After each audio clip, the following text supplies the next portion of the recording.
దేవుడు నాకు keyboard play చేసే తలాంతునిస్తే ఆ తలాంతును కాలేజ్ ఫంక్షన్స్ లో సినిమా సాంగ్స్ కి వాడాను. క్రేజ్ సంపాదించుకున్నాను. అలా సినిమా వాళ్ళు పరిచయం అయ్యారు. జాబ్ కోసం హైదరాబాద్ వెళ్ళాను. అక్కడ ఒక సినిమాకి మ్యూజిక్ డైరెక్షన్ చేయడానికి ఛాన్స్ వచ్చింది. నా పేరు స్వరూప్. ముందుగా నాకు ఈ సినిమాలో అవకాశం ఇచ్చిన మా ప్రొడ్యూసర్ గారికి, అలానే నన్ను నమ్మి ఇంత బాధ్యతను మాకు ఇచ్చిన డైరెక్టర్ సార్కి, మరి ముఖ్యంగా మా హీరో సార్కి చాలా థ్యాంక్స్. నేను క్రిస్టియన్ అని మర్చిపోయాను. నా పేరెంట్స్ కి తెలిస్తే ఏమంటారో ఏమవుతారని కూడా ఆలోచించలేదు.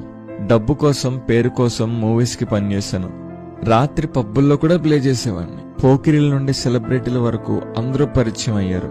దైవ భయం లేకుండా అలా సాగిపోతుండగా ఒకరోజు మా టీంతో కలిసి హైవేలో 140 స్పీడ్ లో నేను డ్రైవ్ చేస్తూ లారీని ఓవర్టేక్ చేస్తుండగా యాక్సిడెంట్ అయ్యి కార్ 4 పిల్టీలు కొట్టేసింది. చనిపోయాను అనుకున్నాను.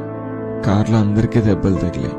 నెమ్మదిగా బయటకు వచ్చి చూసుకుంటే నాకు చిన్న దెబ్బ కూడా తగలలేదు. 108 వచ్చింది. పోలీసులు వచ్చారు. నన్ను చూసి, నువ్వు బ్రతకడం ఇంపాసిబుల్, నువ్వు ఏ దేవుడిని నమ్ముకున్నావో ఆ దేవుడే నిన్ను కాపాడాడన్నారు. సిగ్గుపడ్డాను.